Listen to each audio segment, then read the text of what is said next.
তেলটা গরম হয়ে গেছে। এবারে আজকে বানাবো পায়রা চানা মাছ। এই যে এগুলো একটু ভেজে নেব। মাছটা ভাজা হয়ে গেছে, এই যে তুলে নিয়েছি। এবার ওই তেলেতে দিয়ে দেবো একটু কালো জিরে আর দেবো কাঁচা লঙ্কা, দিয়ে দেবো পেঁয়াজটা, আধখানা পেঁয়াজ কেটে রেখেছিলাম। তাড়াতাড়ি একটু নুন দিয়ে নিলাম, যতটা নুন লাগবে মাছে আমি নুনটা পুরো দিয়ে দিচ্ছি।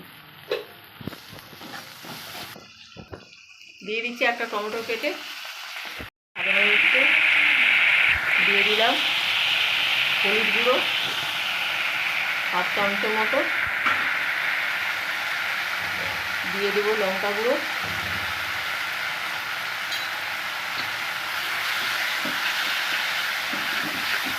এবার দিয়ে দিলাম এটাতে সর্ষে আর একটু বাদাম দিয়ে এতে দিচ্ছি।